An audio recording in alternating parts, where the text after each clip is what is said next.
ఇలాంటి టైంలో ఇలాంటి బాగా senior and matured and very very good administrator మనకు అవసరం. అండ్ చంద్రబాబు నాయుడు గారు ఎక్సలెంట్ జాబ్ చేస్తున్నారు.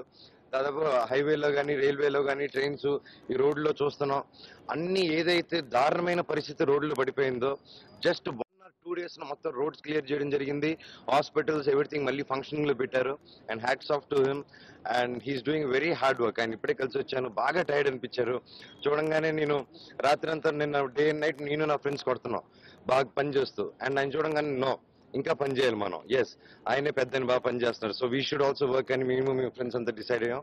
And hats off to the government and will work with the government and మేము అందరం కలిసి పని చేస్తాం. Thank you so much.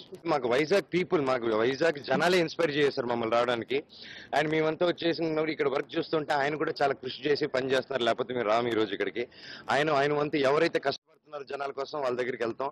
And ఈరోజు జనాల కోసం వండర్ఫుల్ పని చేస్తున్నారు కాబట్టి మేము మా ఫ్రెండ్స్ అందరూ వచ్చి మా యూనిటీ ప్రకారం మా సంఘం ప్రకారం మేము వచ్చేసి ఆయనకు సపోర్ట్ ఇస్తామని చెప్పేసి వెల్లడించాం. క్యాన్సర్ హాస్పిటల్ ఎంతో నాణ్యతమైన వైద్యాన్ని అందించడానికి ఆనాడు మా నాన్నగారు స్వర్గీయ నందమూరి తారక రామారావు గారు ఈ యొక్క క్యాన్సర్ హాస్పిటల్ ని ప్రారంభించడం జరిగింది.